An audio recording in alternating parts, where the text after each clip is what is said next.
అల్లు అర్జున్ గారి మొట్టమొదటి సినిమా రాసింది నేనే.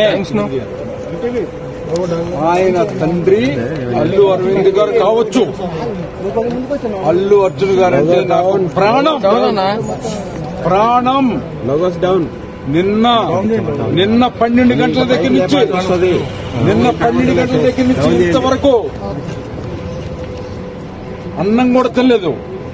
చర్ల జైలు నుంచి ఇప్పుడు మళ్లీ వస్తున్నాను.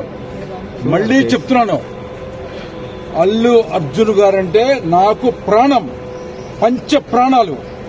గంగోత్రి అనే గంగా నదిలో స్నానం చేసి హీరో చేసిన వ్యక్తికి మరకలు అంటించడానికి ప్రయత్నం చేసినటువంటి ఏ వ్యక్తి అయినా,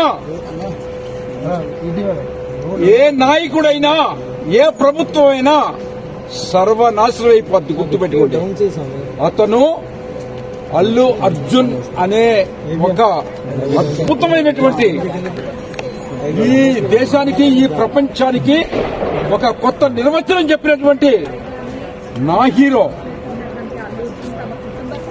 నింద వేయటము, అరెస్ట్ చేయటము అనేది అమానుషం, నీచం, నికృష్టం. ఎందుకంటే అల్లు అర్జున్ గారు